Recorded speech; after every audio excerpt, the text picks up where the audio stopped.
Welcome to the setup tutorial for the XSS tutorial series. In this video, we're going to download and install the program XAMPP, a free and cross-platform web server pre-set up with PHP and databases, as well as cover how to get the web server up and running and create the database for the tutorials.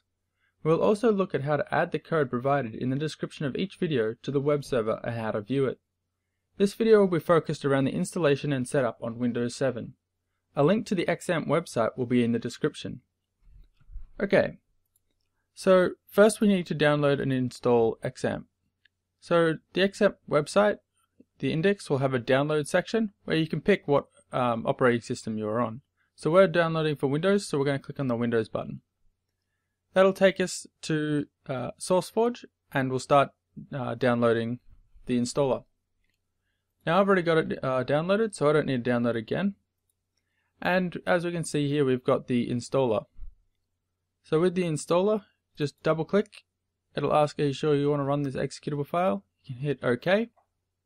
Once the installer has popped up, you can click the next button. Then it'll ask what components you want to have inside your XAMPP. I just generally leave them all ticked.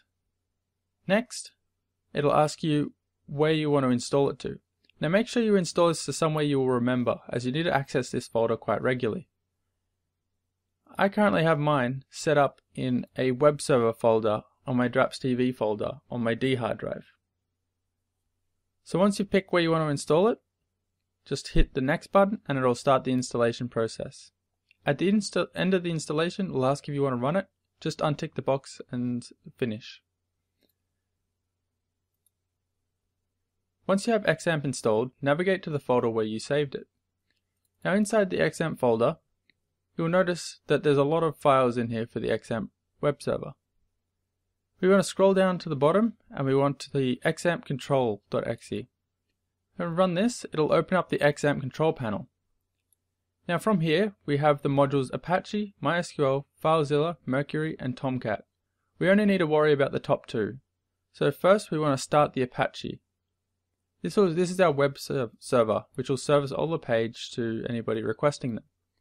Then we need to set up our MySQL, which we hit start, and that'll start it up, and that'll handle all of our database communications.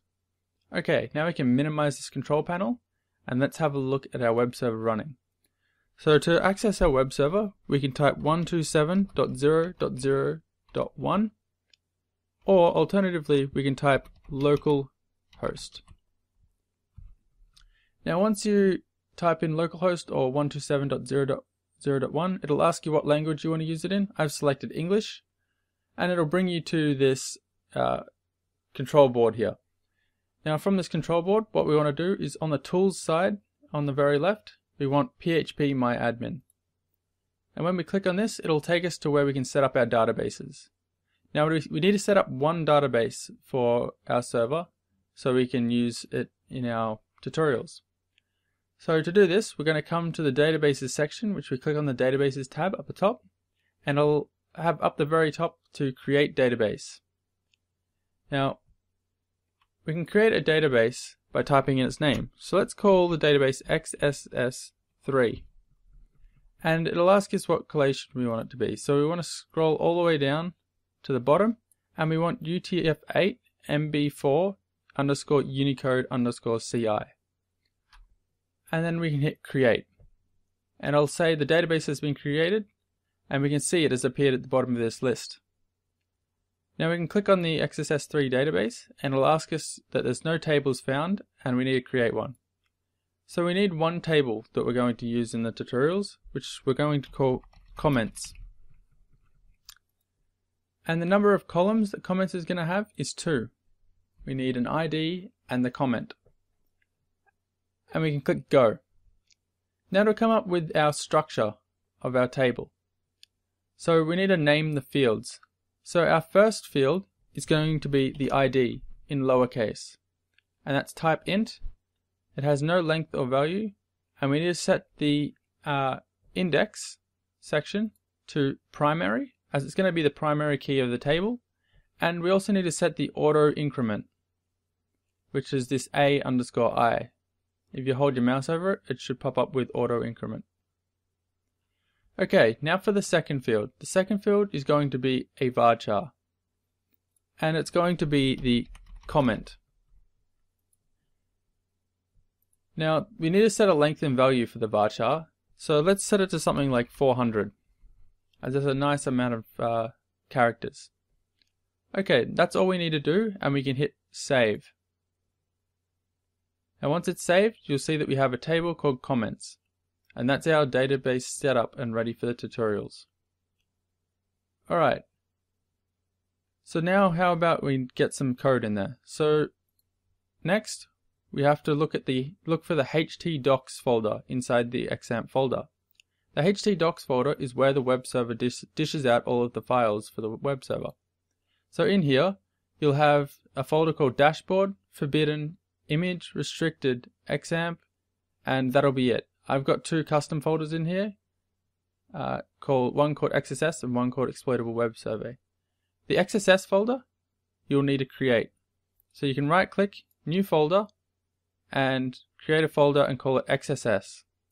Now inside this XSS folder, I've created several subfolders, one for each tutorial that is required. So for the first one, we have the second tutorial. So inside here, I have an index.php.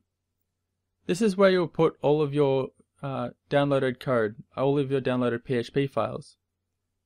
So when you download a corresponding PHP file, you put it in a folder for the number of the tutorial that it is. So for tutorial 2, we have the index.php in here. Now to access it, we come back up to our web browser, and instead of being on php-my-admin, we're going to localhost /XSS / the number tutorial it is, so 2, and then /. And you can type in index.php if you like, but it's not necessary. Now when you do that, it'll pop up with the output of that web page, and then you're ready to go. Cool. Alright, now that we have our environment set up, we can get on to learning cross-site scripting. If you have yet to watch the first tutorial, check out the video on the left. If you've come here from the second tutorial, you can return by clicking on the video on the right. Don't forget to subscribe. Thanks for watching.